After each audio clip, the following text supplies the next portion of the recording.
ഏറ്റവും നന്നായി കോൺഗ്രസ് ഭരിച്ചുകൊണ്ടിരിക്കുന്ന സംസ്ഥാനമാണ് കർണാടക. ആ കർണാടകയിൽ മുഖ്യമന്ത്രി മാറുമെന്നൊരു അഭ്യൂഹം പറഞ്ഞു പരത്തിയത് BJP ആണ്. എന്നാൽ കോൺഗ്രസ് ഹൈക്കമാൻഡ് ഔദ്യോഗികമായി അറിയിച്ചിരിക്കുന്നു, കർണാടകയിൽ മുഖ്യമന്ത്രി മാറുമെന്ന ഊഹാപോഹങ്ങൾ ഇല്ല എന്നുള്ളത്. നിലവിൽ മുഖ്യമന്ത്രി സിദ്ധാരാമയ്യയെ മാറ്റുന്നത് പാർട്ടിയുടെ ആലോചനയിൽ പോലുമില്ലെന്ന് ഹൈക്കമാൻഡ് വ്യക്തമാക്കിയിരിക്കുന്നു. കർണാടക കോൺഗ്രസിന്റെ ചുമതല വഹിക്കുന്ന മുതിർന്ന നേതാവ് രൺദീപ് സിംഗ് സുർജേവാല MP ആണ് ഹൈക്കമാൻഡിന്റെ കാര്യങ്ങളെല്ലാം ബംഗളൂരിൽ വന്ന് വിശദീകരിച്ചത്. സംസ്ഥാന കോൺഗ്രസിൽ നേതൃമാറ്റവുമായി ബന്ധപ്പെട്ട ഭിന്നതകൾ രൂക്ഷമാകുന്നു എന്ന് വരുത്തി തീർക്കുന്നതാണ് കുറേ ദിവസങ്ങളായി. സംസ്ഥാനത്തെ മുതിർന്ന നേതാക്കളുമായും MLA-മാരുമായും എല്ലാം വിളിച്ചു വരുത്തി കൂടിക്കാഴ്ച നടത്തിയ ശേഷമാണ് ഹൈക്കമാൻഡിന്റെ നിലപാട് സുർജേവാല വ്യക്തമാക്കിയത്.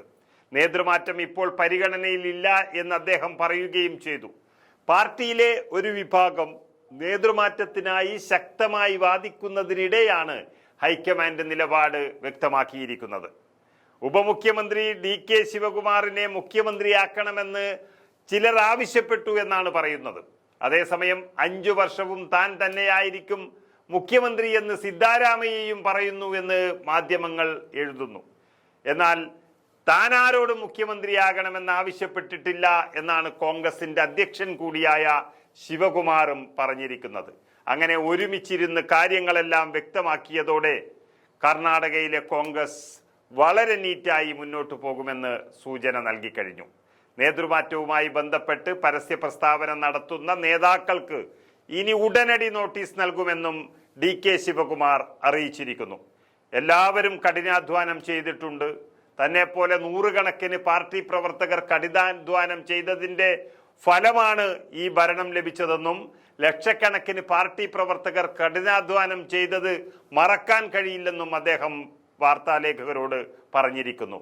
അവരെക്കുറിച്ചാണ് നമ്മൾ ആദ്യം ചിന്തിക്കേണ്ടത് എന്ന് ശിവകുമാർ വ്യക്തമാക്കിയിരിക്കുകയാണ്. സിദ്ധാരാമയ്യയെ പിന്തുണയ്ക്കുന്നത് ഹൈക്കമാൻഡിന്റെ നിലപാടാണ് എന്നും DK ശിവകുമാർ അതിനെതിരല്ല എന്നും അദ്ദേഹം വ്യക്തമാക്കിയിരിക്കുന്നു.